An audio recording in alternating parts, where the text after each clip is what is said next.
Finally guys আজকে প্রথম আমি বাড়িতে কেক বানাবো। তার জন্য চিনিটাকে পেস্ট করে নিয়েছি, 1 কাপ পরিমাণ অনুযায়ী 2টা ডবল ডিম দিয়েছি আর প্রচণ্ড পরিমাণে ফাটাতে হবে। তারপরে আমি আটা দিয়ে করেছিলাম, আটাটাকে ফেটিয়ে নিয়েছি, কিশমিশ দিয়ে দিলাম, চিনি তো দিয়ে দিয়েছি, আর একটু চিনি দিলাম আর পরিমাপ অনুযায়ী সরষের তেল দিয়ে দিলাম, সেটাও ফেটিয়ে নিয়েছি। দেখতে পাচ্ছ কতটা পরিমাণে ঘন হয়েছে।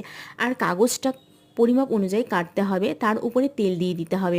তারপরে অনুযায়ী কেটে তারপরে সেটার মধ্যে তেল দিয়ে দিতে হবে। তারপরে 2 প্যাকেট আমি বাটার দিয়েছি যাতে কেকটা খেতেও ভালো হয়, সফটনেস হয় আর স্মেলটা যাতে খুব ভালো আসে।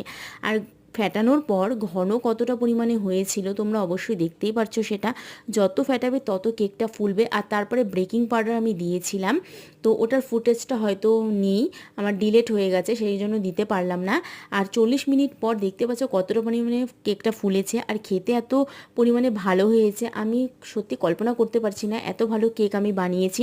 যত ফেটাবে তার উপরেই কেকটা সফটনেসটা হবে। আর খেতে খুবই ভালো হয়েছে আর সবাই খুবই ভালো বলেছে। তোমাদের এরকম ধরনের ভিডিও ভালো